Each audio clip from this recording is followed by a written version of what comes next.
بالله من الشيطان الرجيم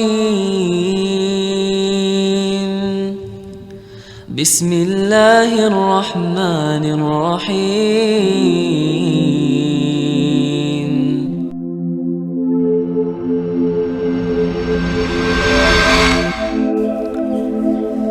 Hari ini kita akan berbincang tentang yang telah disebutkan oleh Nabi alaihi salatu wassalam, khairu nisa'iha Maryam wa khairu nisa'iha Khadijah. Sebaik-baiknya wanita adalah Maryam dan sebaik-baiknya wanita adalah Khadijah binti Khuwailid. Kenapa kita perlu untuk mengkaji tentang Khadijah? Terus terang, manusia itu memiliki naluri, ingin mencontoh, ingin meniru, ingin mengikuti orang-orang yang menurut dia lebih baik dari dia,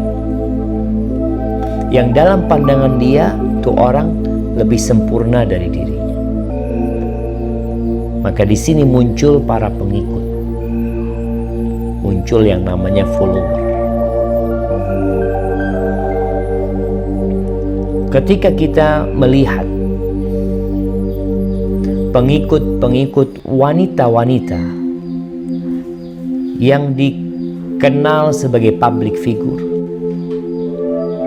karena suaranya, karena lekak-lekuk tubuhnya, karena perannya dalam sebuah film,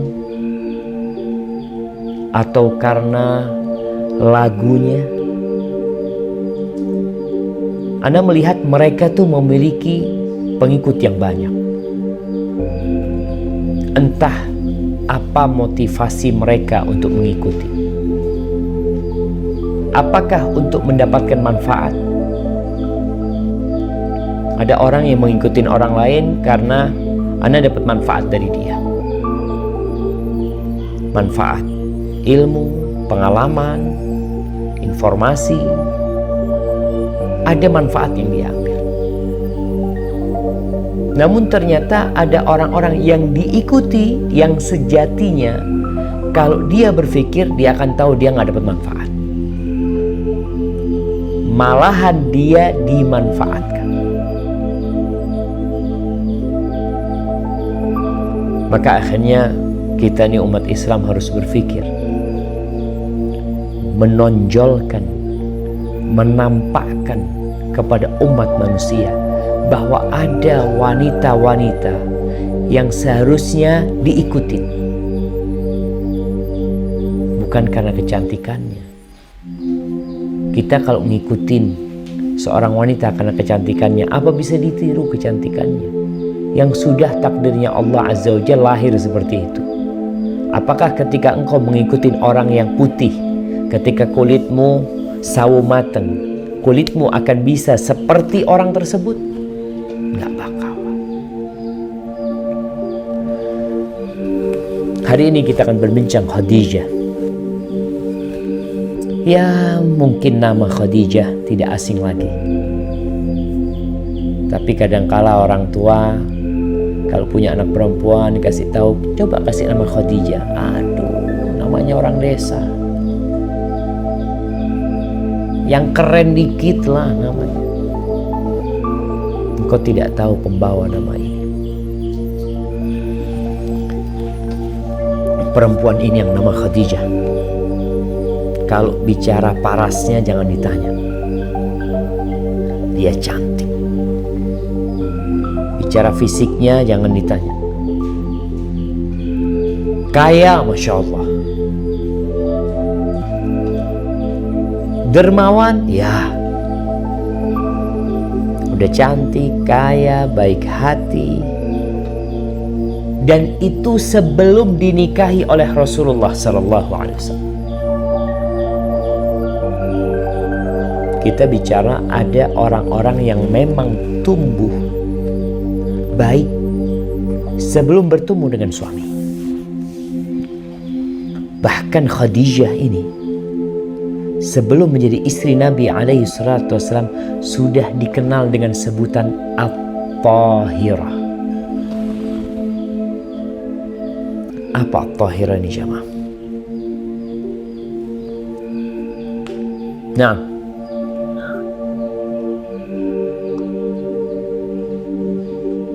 suci. perempuan yang suci. Perempuan yang suci. Bayangkan seorang wanita yang hidup di masa jahiliyah, yang perzinaan, perjudian, khomer, anak-anak perempuan dikuburkan. Di masa Khadijah hidup itu hal yang biasa, lumrah. Tapi ada wanita yang suci, yang menjaga kehormatan dirinya. Kalau bicara kesucian Khadijah, dia bukan wanita yang menampilkan auratnya untuk dinikmatin oleh laki-laki. Ada wanita-wanita sekarang supaya menjadi public figure, dia menjual kecantikan dia. Dia menjual tubuh dia. Iya, kita melihat seperti itu. Karena dia nggak punya jualan lain. Itu yang bisa dia jual. Sedangkan Khadijah radhiyallahu ta'ala anha dikenal di seantero kota Mekah sebagai wanita yang tahirah, yang menjaga kehormatan dirinya. Gak sembarangan orang bisa memandang Khadijah. Gak sembarangan orang bisa ngobrol sama Khadijah. Ini wanita spesial jamaah, hidup di masa yang penuh dengan kegelapan. Jadi kalau ada yang mengatakan, Ustaz gimana zamannya seperti ini, itu pengaruh lingkungan. Apakah ada lingkungan yang lebih buruk dari lingkungan masa jahiliyah? Tapi ternyata Khadijah bisa jaga diri. Engkau pun bisa. Kalau bicara nasabnya, subhanallah jamaah, ya, yang namanya buah jatuh itu tidak jauh dari pohonnya. Ternyata Khadijah ini putri Khuwailid bin Asad bin Abdul Uzza bin Qusay bin Kilab. Khuwailid bin Asad bin Abdul Uzza bin Qusay. Abdul Uzza ini saudaranya Abdul Manaf. Jadi bertemu nasabnya Nabi kita alaihi salatu wassalam. Siapa namanya? Muhammad bin Abdullah bin Abdul Muttalib bin Hashim bin Abdi Manaf. Sedangkan Khuwailid bin Asad bin Abdul Uzza. Abdul Uzza ini saudaranya Abdul Manaf, anaknya Qusay bin Kilab. Dan kalau kita melihat ibunya Fatimah binti Zaidah ibn al-Asam, yang nasabnya nanti bersambung ke Lu'ay bin Ghalib, yang Quraisy itu bernasab kepada dia. Khadijah dilahirkan ya kira-kira 15 tahun sebelum peristiwa gajah, sebelum Nabi dilahirkan, sebelum berkah dan cahaya itu lahir di kota Mekah. Khadijah udah hidup. Di beberapa buku sejarah disebutkan dia menikah ketika umurnya 15 tahun. Sekali lagi ketika kita bicara mereka, jangan pakai kacamata sekarang. Kalau kita berbicara tentang Khadijah pakai kacamata sekarang, yang menikahi Khadijah itu dilaporkan. Karena undang-undangnya ini di bawah umur. Kita harus fair ketika membaca sejarah. Orang tuanya orang kaya, orang dermawan, bagaimana dia termasuk pemimpin dari Bani Asad, Khuwailid. Ada permasalahan-permasalahan mereka kembalikan kepada Khuwailid, dihormatin, dihargain, wibawanya jangan ditanya. Khuwailid bin Asad bin Abdul Uzza dinikahkan oleh ayahnya ketika umur 15 tahun. Menikah dengan siapa? Bukan dengan Nabi SAW. Menikah dengan Atiq bin A'id bin Makhzum. Punya anak perempuan satu, namanya Hind.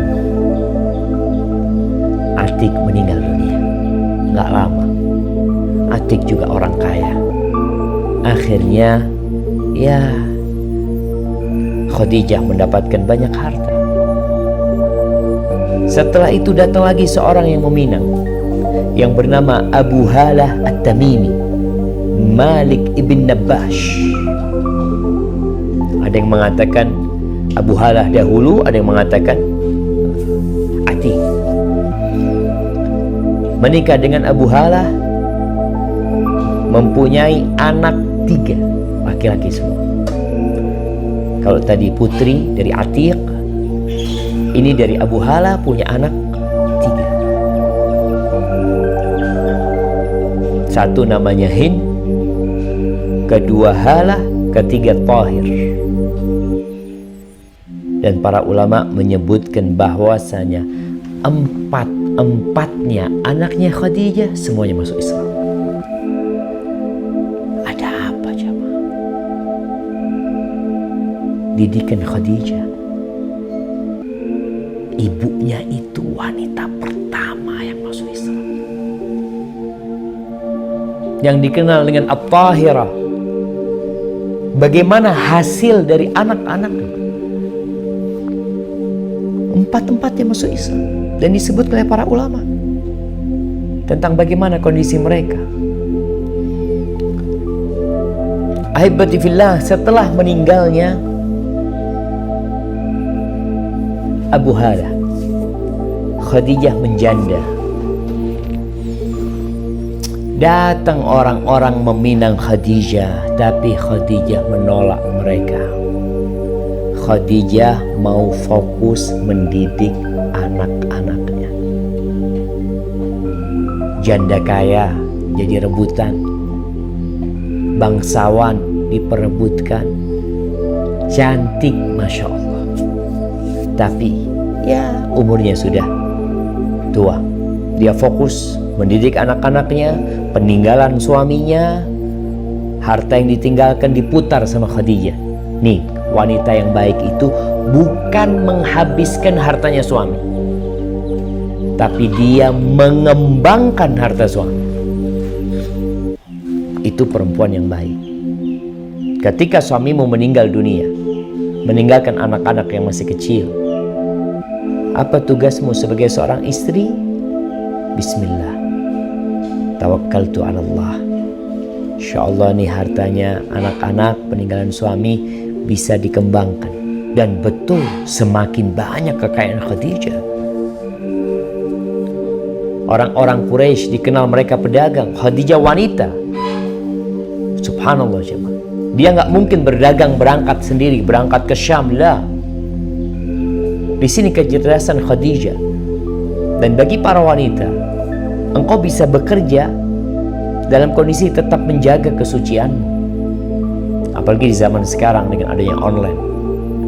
Apa yang nggak bisa dikerjakan sekarang? Khadijah kirim orang berdagang di pasar sana, pasar sini, nanti bagi hasil. Subhanallah. Orang itu kalau dikasih gaji, ya kadangkala merasa ya aku kerja nggak kerja dapat gaji tetap segitu, gajinya nggak naik-naik. Tapi Khadijah Masya Allah, dia bikin ada bagianmu berapa persen, sehingga ketika engkau berjuang kerja keras, maka hasilmu lebih banyak lagi. Kembali kepada perjuanganmu dan tentunya takdir yang sudah Allah tetapkan. Aibati fillah, ketika nama Nabi Muhammad SAW mulai dikenal sebagai orang Al-Amin, seorang laki-laki yang terpercaya. Dia nggak kaya, dia miskin. Abu Thalib, pamannya juga orang miskin. Sehingga Rasulullah SAW mencari pekerjaan. Ada riwayat bahwasanya ya ada informasi pekerjaan bahwasanya Khadijah perlu orang untuk bawa barang dagangannya. Di situ Abu Thalib mengusulkan. Dan di sisi lainnya Khadijah ini memang udah tahu sama Nabi Muhammad SAW, tapi belum jadi nabi, masih pemuda, umur 25 tahun. Maka kirimlah Khadijah orang menawarkan pekerjaan kepada Nabi SAW. Ahibati fillah, ketika engkau menjadi orang yang amanah, jangan takut gak dapat pekerjaan. Awal yang hilang dari umat ini adalah amanah, kata Nabi SAW. Ketika engkau amanah, Allah akan kirimkan rizki. Engkau di rumahmu, engkau dapat pekerjaan, akan dikasih pekerjaan. Ketika yang lainnya di PHK, bosmu melihat engkau orang yang amanah, engkau akan dipertahankan. Akhirnya terjadi kesepakatan. Nabi SAW bawa dagangannya Khadijah ke Syam. Ada orangnya Khadijah, ya, yang membantu Nabi SAW, yang namanya Maisarah, budaknya Khadijah. Udah berangkat. Selama perjalanan Maisarah melihat banyak hal-hal yang menakjubkan. Peristiwa selama berada di Syam. Akhirnya pulang, Khadijah mendapatkan informasi yang lebih meyakinkan. Dari siapa? Dari Maisarah tentang orang ini. Karena kita kalau dengar aja dari orang bisa jadi nggak benar. Perlu adanya pengecekan yang lebih mendalam lagi. Salah satu cara mengetahui karakter seseorang, dia itu baik atau tidak, maka melakukan perjalanan bersama dia.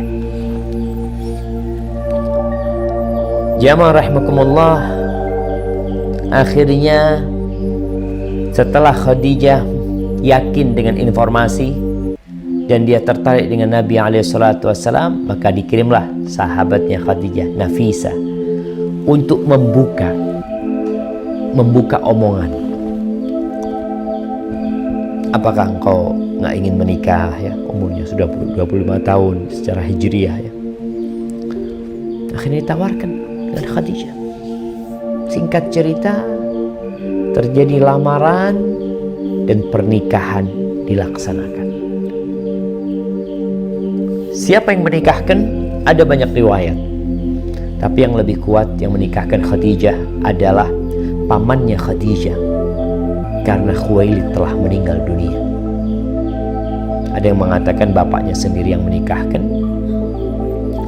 Subhanallah, Nabi SAW bawa mahar. Maharnya itu 20 ekor bakrah, onta yang masih muda aja. 20. Kira-kira antum kalau nikah bawa 20 ekor sapi, kapan antum nikah? Allahu Akbar jamaah. Ini onta, bayangin. Jadi memang terkenal di Arab itu mahar itu mahal. Dan perempuan itu mahal dihargai. Tapi wanita yang paling berkah, ya, yang biayanya tidak membebankan. Kalau memang suaminya itu, calon suaminya punya uang, silahkan. Mama dilihat, oh dia punya fulus lah, anak minta maharnya emas. Berapa? Ya 3 kilo lah umpamanya. Enggak apa-apa kalau suaminya punya fulus, punya toko emas umpamanya atau apa. Akhirnya menikahlah. Subhanallah jamaah, kita bisa lihat bagaimana pernikahan antara seorang pemuda dengan seorang janda. Umur 25 dengan umur 40 tahun. Supaya kita sadar perbedaan umur itu tidak masalah dalam pernikahan. Kenapa? Karena kadangkala orang berpikir kalau jarak umurnya jauh tidak akan nyambung kalau berbicara. Kalau orang itu orang baik, mau yang perempuan umur 30, yang ini umur 2, yang laki-laki umur 20 tahun, atau seperti Nabi SAW. Karena ada orang tua ketika putranya hendak menikahin janda, ribut.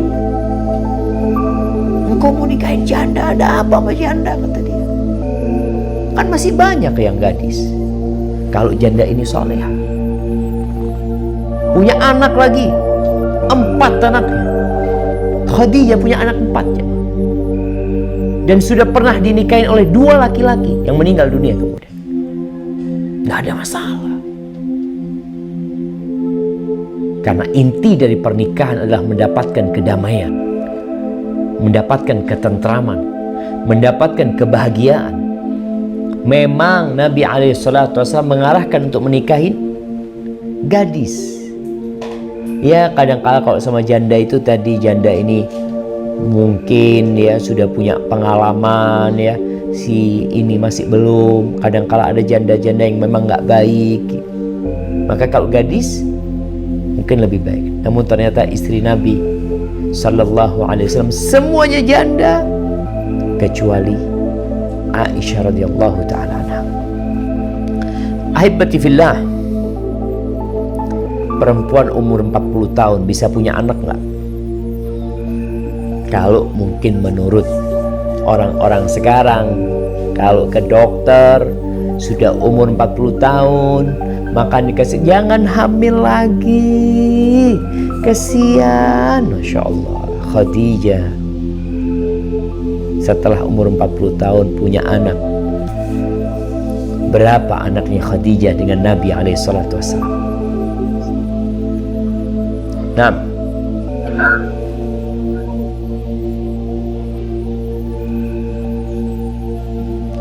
berapa anak Nabi dengan Khadijah? 6. Sahih. 6 plus 4 10.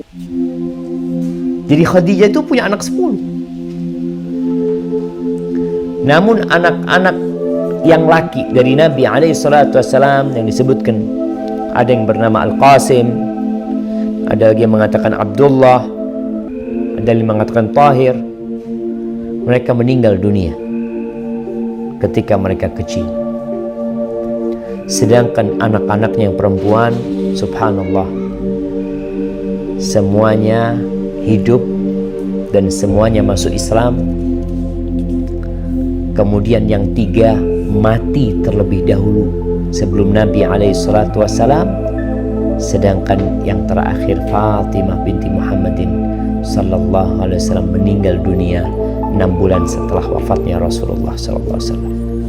Ahibati fillah, kalau kita ngelihat pernikahan yang tidak sepadan, ini orang miskin, Nabi orang miskin, ya, beliau ngembala kambing, beliau bahkan pekerjanya Khadijah, menikah sama bosnya. Apa ada masalah? Nggak ada masalah, asalkan niat menikahnya benar. Karena kalau tidak, biasanya nih zaman sekarang,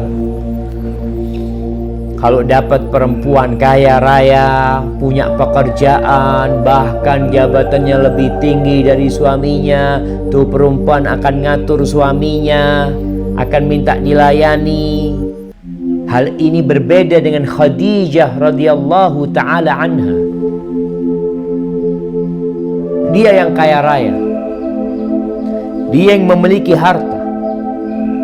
Tapi apa pujian Nabi alaihi salatu wasallam terhadap Khadijah radhiyallahu taala anha? Ini perempuan spesial banget ya, Allah sudah mempersiapkan untuk mendampingi Rasulullah sallallahu alaihi wasallam di masa-masa yang sulit. Seorang wanita yang akan menjadi sayyidatu nisa'i ahlil jannah, yang termulia di antara wanita-wanita surga. Nabi mengatakan, wa asyrakatni fi maliha hina haramani nas. Aisyah itu memasukkan aku ke dalam hartanya, memberikan kepadaku hartanya ketika orang-orang semua meninggalkan aku. Khadijah, uangku uangmu, silahkan dipakai untuk dakwah, untuk apa? Tafadhal. Dan ada wanita-wanita yang mungkin memberikan harta kepada suaminya, tapi suka mengungkit-ngungkit. Khadijah lah. Jamaah, wanita, jangan wanita, manusia yang pertama beriman kepada Nabi alaihi salatu wassalam adalah Khadijah. Sebelum Abu Bakar, sebelum Ali, sebelum Zaid bin Harithah, Khadijah telah beriman. Ketika orang-orang semua tidak mengetahui apa yang terjadi di rumah Khadijah, Khadijah yang pertama menyambut Rasul sallallahu alaihi wasallam ketika beliau turun dari Gua Hira. Belum ada yang tahu peristiwa itu. Khadijah ini sebagai tempat kedamaian Rasul sallallahu alaihi wasallam. Kalau pamannya Abu Talib itu ngurusin urusan luar, tapi ketika Nabi alaihi salatu wassalam keluar, selesai berdakwah, mendapatkan berbagai macam perlakuan yang tidak senonoh, pulang ke rumahnya, hilang semua kesedihan Rasul sallallahu alaihi wasallam ketika berada di dekapan Khadijah radhiyallahu taala. Ada sebuah petikan kisah tentang turunnya wahyu kepada Nabi alaihi salatu wasallam, bagaimana peran Khadijah bukan hanya menjadi tempat ketentraman buat suaminya, tapi buat wahyu yang turun. Suaminya sekarang bukan manusia biasa, dia mendapatkan wahyu. Cerita Aisyah Ummul Mukminin radhiyallahu taala anha, bagaimana ketika Rasul sallallahu alaihi wasallam berada di Gua Hira 1454 tahun yang lalu. Peristiwa itu terjadi di bulan Ramadan, di malam-malam ganjil di akhir Ramadan. Rasulullah sallallahu alaihi wasallam biasa berangkat ke Gua Hira, bawa makanan untuk menyendiri di sana. Siapa yang menyiapkan makanan? Khadijah radhiyallahu taala. Disiapin semua. Nggak ada omongan macam-macam. Engkau mau kemana? Ngapain? Masa ditinggal keluarga? Lah. Dia tahu suaminya orang soleh sedang mencari sesuatu. Maka sang istri yang dia lebih kaya dari suami tetap memposisikan dirinya, aku istri, engkau panglimaku, engkau pemimpinku, aku ikut aturan. Itu Khadijah. Nabi berangkat ke Gua Hira. Setelah berapa lama beliau turun lagi, kemudian beliau naik lagi, disiapin sama Khadijah. Pada suatu hari turun Nabi alaihi salatu wassalam dalam kondisi menggigil, ketakutan.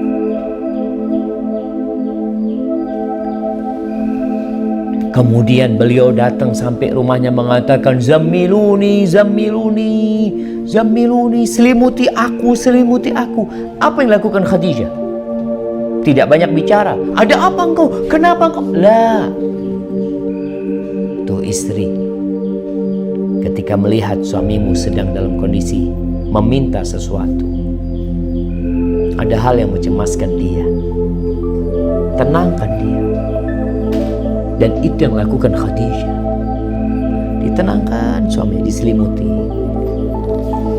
sambil ditungguin sama Khadijah radhiyallahu ta'ala anha.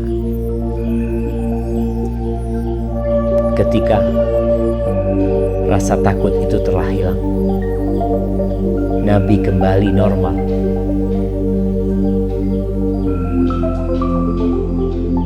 Khadijah tidak bertanya.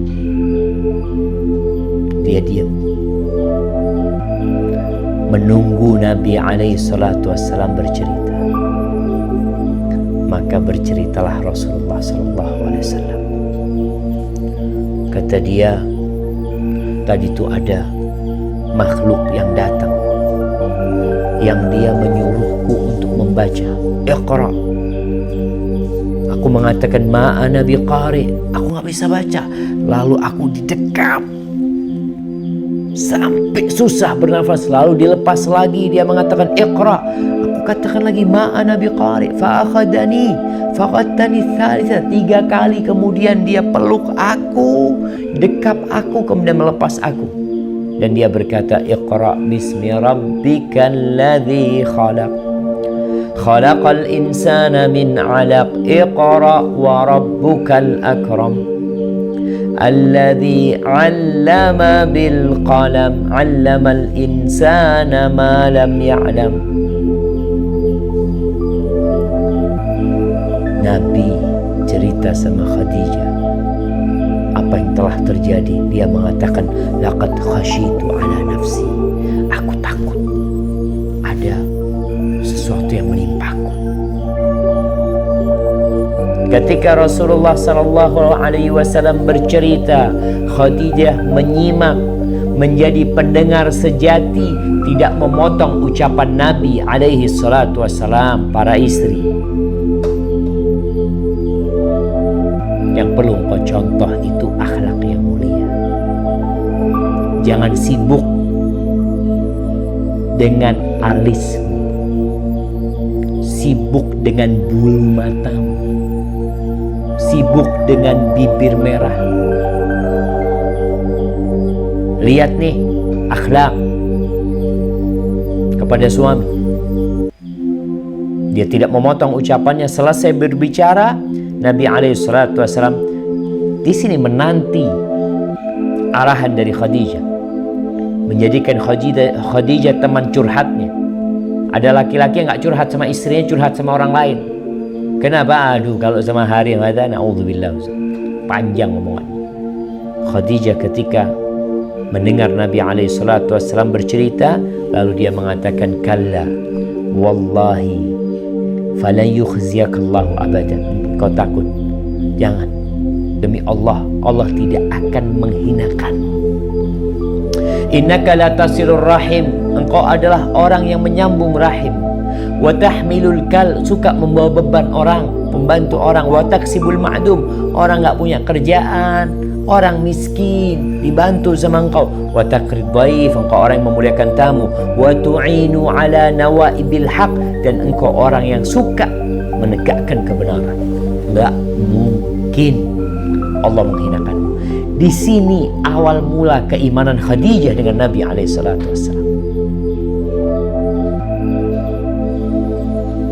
Kemudian Khadijah tidak mencukupkan diri dengan motivasi dia buat Nabi SAW.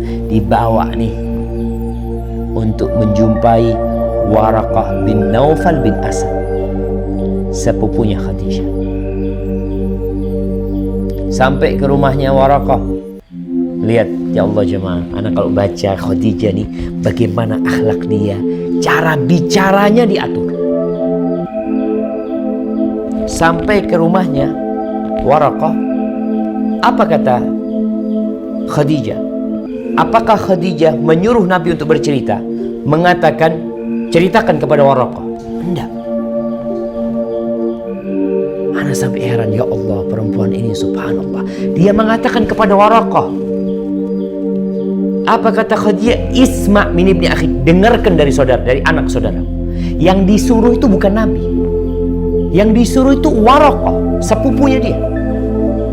Dengarkan dari anak saudara. Subhanallah.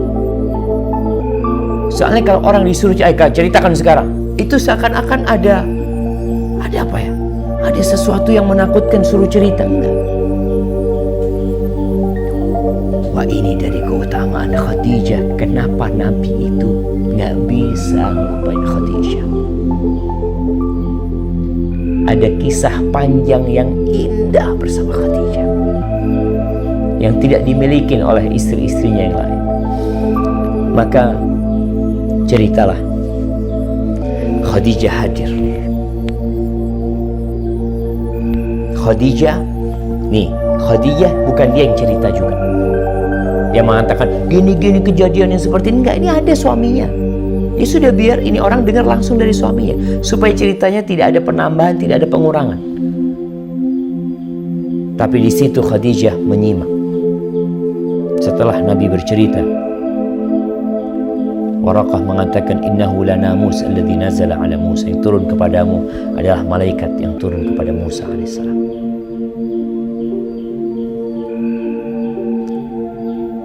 Lalu Waraqah mengatakan, ya laitani fihi jada'an, laitani akunu hayyan idh yukhrijuka qaumuka. Andai kata aku pada waktu itu dalam kondisi muda, gagah perkasa, ketika engkau diusir oleh kaummu, aku akan membelamu mati-matian. La nasartuka nasran mu'azzara. Nabi lalu mengatakan, awa mukhriji ya qaumi, apakah kaumku akan mengusirku? Kata Waraqah, lam ya'ti rajulun qad bimithli ma ji'ta bihi illa udhi. Enggak ada seorang pun yang membawa sesuatu yang seperti yang kau bawa, melainkan dia akan diganggu, dia akan disakiti. Khadijah mendengar. Ini awal Khadijah menguatkan hatinya. Suamiku akan disakiti, suamiku akan dimusuhi. Dan Waraqah hendak membela mati-matian. Bagaimana dengan Khadijah ketika mendengar cerita itu, jemaah? Maka dia akan terus berada di samping suaminya. Ahibati fillah, Ibnu Hisham meriwayatkan sebuah cerita yang kesosehannya dia diragukan, tapi ini cerita sejarah yang tidak berkaitan dengan hukum, tapi paling tidak ya bisa diceritakan. Yang membaca kitab Sirah Ibnu Hisham, di situ diceritakan bahwa Khadijah tetap ingin menguatkan hati Rasul Sallallahu Alaihi Wasallam karena pernah wahyu itu putus, kemudian turun surat Wadduha. Demi menguatkan hatinya, disebutkan bahwa Khadijah pernah mengatakan kepada Nabi alaihi salatu wasallam, ya ibna am, Masya Allah.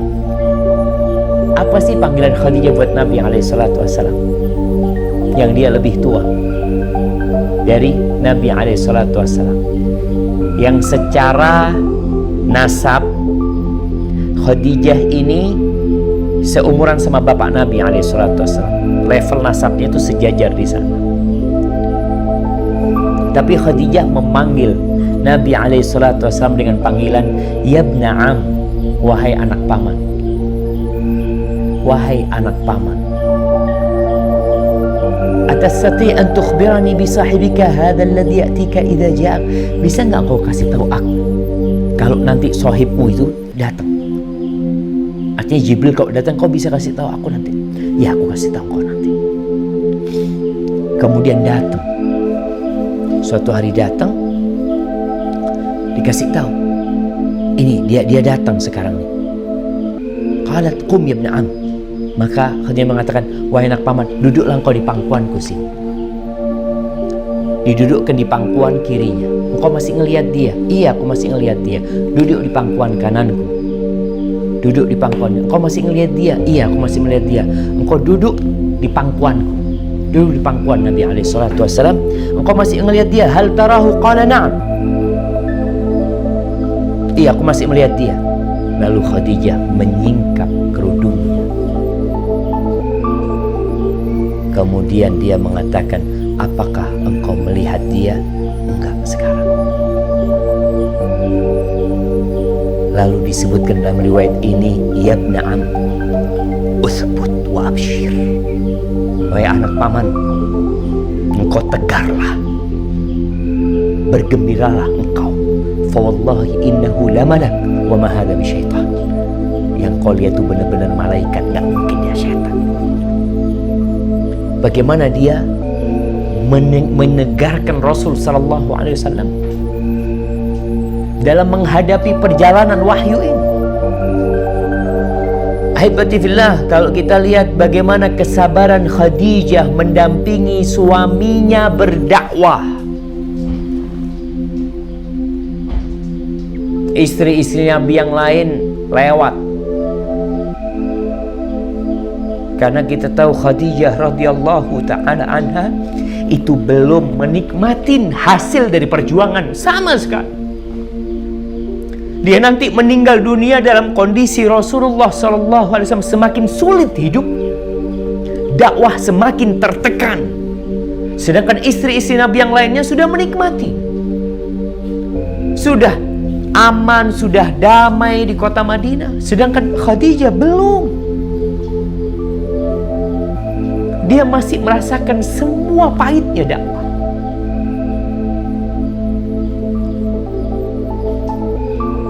Ketika Nabi SAW mulai berdakwah terang-terangan, kita tahu peran Abu Bakar Siddiq radhiyallahu anhu. Nah, Abu Bakar menjadi lelaki pertama yang beriman. Ali bin Abi Thalib menjadi anak-anak yang pertama beriman. Zaid bin Harithah menjadi budak yang pertama yang beriman. Tapi di antara semua itu yang awal beriman adalah Khadijah radhiyallahu ta'ala anha.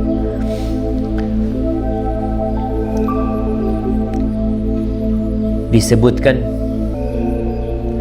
bahwa Rasulullah SAW sebelum turunnya wahyu, beliau itu telah menikahkan putri-putrinya. Artinya kalau turun wahyu itu umur 5. Kalau turun wahyu umur 40 tahun, berarti putri Nabi itu umurnya di bawah 15. Dan ternyata sudah menikah, kecuali Fatimah.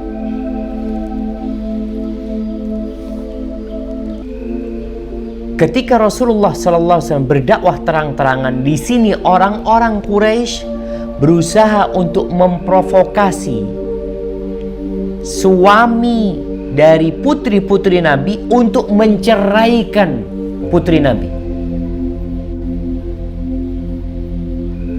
Mereka datang. Yang pertama, putri Nabi ini, Ruqayyah dan Ummu Kalthum, itu menikah dengan dua putranya Abu Lahab, Utbah dan Utaibah disebutkan. Sedangkan Zainab itu menikah dengan Abul As. Apa kata orang-orang Quraisy? Nih, kalian ini kalau ingin selesai dari urusan Muhammad, udahlah, putri-putrinya Muhammad balikin. Sallallahu alaihi Nabi wasallam, agar Muhammad alaihi salatu wassalam sibuk ngurusin putrinya. Jadi dia nggak akan berdakwah lagi. Subhanallah. Mereka datang ke Abul As. Mereka berkata kepada Abul Farik, sahibatak, engkau ceraikan istrimu, kita akan menikahkan engkau dengan wanita dari kalangan Quraisy. Apa kata Abul As? Yang Nabi menjaga kesetiaan Abul As walaupun dia kafir. Istri putri Nabi udah masuk Islam, Abul As masih kafir. Apa kata dia? La wallahi inni la ufariqu sahibati. Demi Allah, aku tidak akan menceraikan istriku. Dan kita akan tahu nanti bagaimana kesetiaan Zainab kepada suaminya. Abul As ini lelaki yang setia. Dalam kondisi kafir, aku enggak akan menceraikan istriku. Lalu mereka berangkat ke rumahnya Abu Lahab, mengatakan, Abu Lahab, suruh putramu menceraikan Ruqayyah dan Ummu Kalthum. Dan betul, diceraikan. Pulang nih, dua putri Nabi SAW janda, diceraikan oleh suaminya. Bagaimana perasaan seorang ibu? Khadijah membuka lebar-lebar tangannya. Kedua putrinya diterima dengan 10 jari sama dia. Sama sekali Khadijah tidak menyinggung masalah itu kepada Rasul sallallahu alaihi wasallam.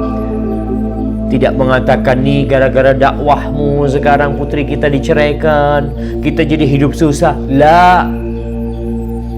Dari awal Khadijah radhiyallahu taala anha telah menguatkan Nabi alaihi salatu wassalam. Tuh, kesabaran Khadijah yang lainnya. Bagaimana tatkala tahun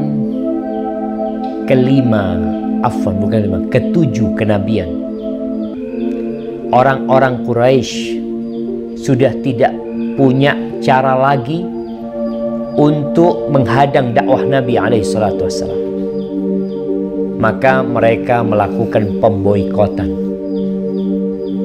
Bagaimana Banu Hashim diboikot, dibikin surat perjanjian di antara orang-orang musyrikin, yang surat itu ditempelkan di Ka'bah. Isi perjanjian itu nggak boleh memberi makan kepada Banu Hashim, kepada Nabi alaihi salatu wassalam. Tidak boleh berjualan sama mereka. Ya embargo seperti yang kita tahu, sudah ditutup semuanya. Subhanallah jamaah. Apa tuntutan orang-orang Quraisy? Sampai Banu Hashim menyerahkan Muhammad alaihi salatu wassalam untuk dibunuh. Maka Banu Hashim tinggal di antara dua gunung di Syi'ib Abi Thalib. Bukan di rumah, beralaskan tanah. Ya mungkin ada tenda-tenda yang mereka dirikan selama 3 tahun. Bayangkan Khadijah radhiyallahu ta'ala anha keluar dari rumahnya. Dia tinggalkan kasurnya. Dia putri orang kaya. Dia wanita kaya. Tapi dia siap meninggalkan semua yang dia miliki demi mendampingi Nabi Muhammad sallallahu alaihi wasallam di umur yang sudah tua.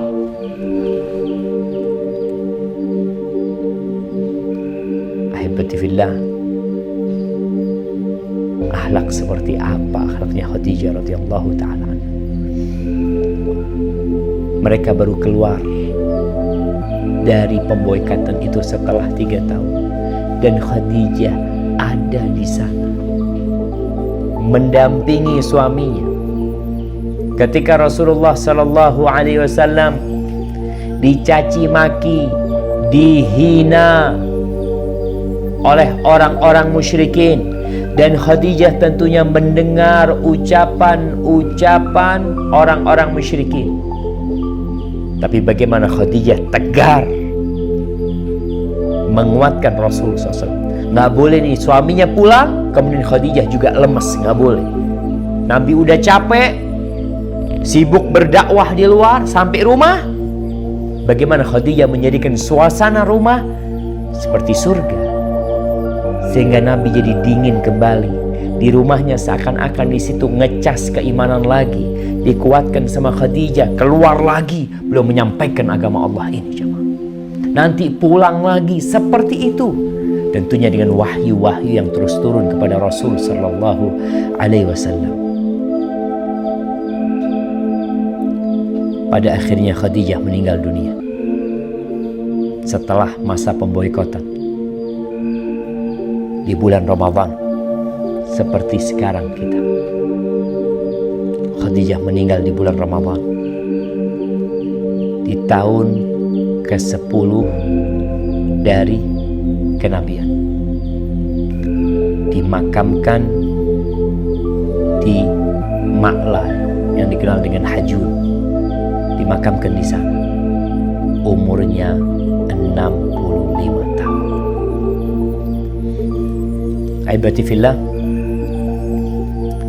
ada riwayat, bukan riwayat ya, ada cerita mungkin disampaikan oleh khatib-khatib ya, ketika menceritakan tentang kesetiaan Rasul sallallahu alaihi wasallam, bahwasanya Nabi alaihi salatu wasallam ketika beliau menaklukkan kota Mekah pada tahun ke-8 Hijriah, beliau itu tidak mau tidur di rumah. Ketika disuruh masuk ke rumah-rumah, beliau bisa pilih rumah yang mewah di kota Mekah, enggak. Beliau itu bikin tenda. Ada riwayat mengatakan beliau itu bikin tenda di sebelah kuburan Khadijah radhiyallahu taala anha. Riwayat itu nggak ada. Tapi yang jelas Nabi alaihissalatu wassalam memang benar, beliau itu menancapkan tendanya di Hajun. Tapi tidak ada hubungan dengan kuburan Khadijah radhiyallahu taala anha, karena memang Nabi tidak ingin memasukin rumah-rumah milik penduduk Mekah. Enggak. Bagaimana kesetiaan Rasul sallallahu alaihi wasallam dengan istrinya yang belum sempat menikmatin buah dakwah Islam ini, jemaah. Dalam hadis riwayat Muslim, Nabi pernah mengatakan, "Inni qad ruziqtu hubbaha." Aku sudah dikasih kecintaan sama Khadijah. Aku cinta sama Khadijah. Jadi nggak tahu mau gimana sudah. Itu fadilah yang Allah berikan Nabi cinta kepada Khadijah. Aisyah radhiyallahu taala nih, supaya kita tahu bagaimana kesetiaan Rasul sallallahu alaihi wasallam, beliau itu di rumahnya yang beliau ceritakan Khadijah. Kalau sudah ngomong Khadijah, itu nggak ada berhentinya. Sampai Aisyah pernah bikin marah Nabi alaihi salatu wassalam. Apa kata Aisyah radhiyallahu taala anha? "Ma ghirtu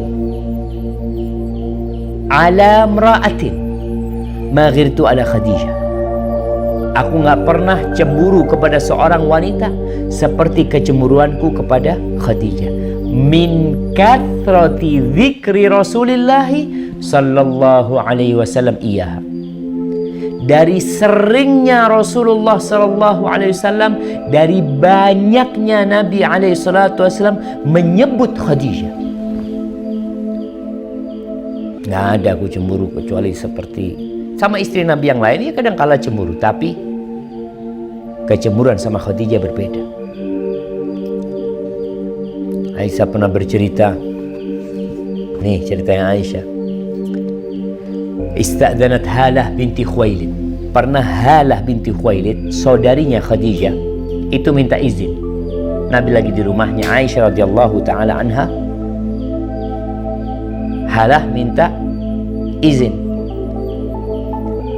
Ketika Rasulullah SAW mendengar suaranya Halah, dia itu ingat izinnya Khadijah. Suaranya seperti suaranya Khadijah mungkin. Maka Nabi jadi ingat, Halah, Allahumma Halah, ya Allah, Halah yang datang, kata dia. Bahagianya Rasulullah SAW, padahal yang datang ini saudarinya Khadijah. Tapi beliau sampai mengatakan, ya Allah, ini Halah yang datang. Subhanallah. Ketika Aisyah membuat Nabi alaihi salatu wassalam marah,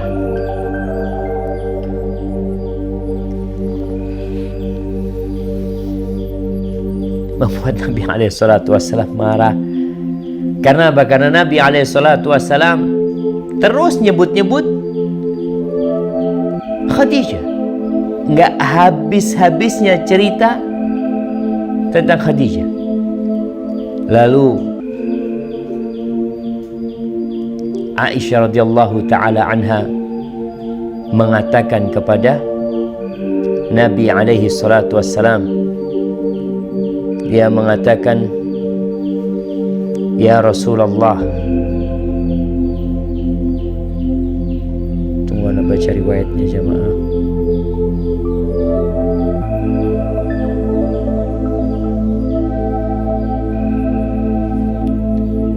Ya Rasulullah, apa yang engkau harapkan dari Khadijah? Ajuzun min ajaizi Quraisyin hamra'i shidqain, perempuan yang sudah tua dari kalangan orang-orang Quraisy yang bibirnya merah, kata dia. Allah sudah kasih ganti engkau yang lebih baik dari dia.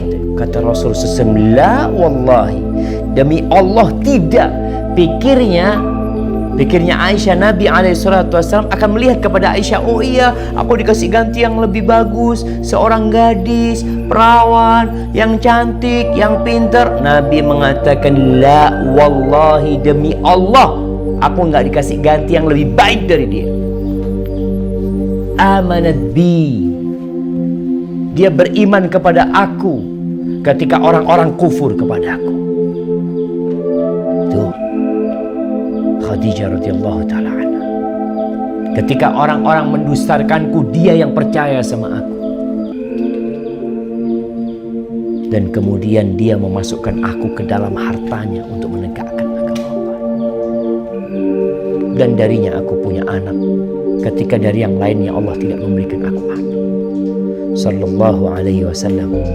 Maka jamaah, Khadijah radhiyallahu ta'ala anha memang tidak merasakan hasil dari dakwah ini di dunia, karena Allah ingin menyempurnakan pahala buat Khadijah di akhirat. Full pahalanya di akhirat semuanya. Di dalam hadis yang diriwayatkan Imam Bukhari, suatu hari Rasul sallallahu alaihi wasallam sedang duduk bersama Jibril alaihissalam.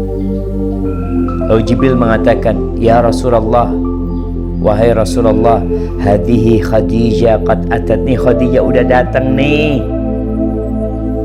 Ma'aha ina'un fihi idamun aw ta'amun aw syarab, dia datang membawa tempat makanan yang isinya ada air, ada makanan, ada lauk. Fa idza hiya atatka, kalau dia datang sampai kepadamu, fa aqra 'alaiha assalam min rabbiha, sampaikan kepada dia Allah kirim salam sama dia.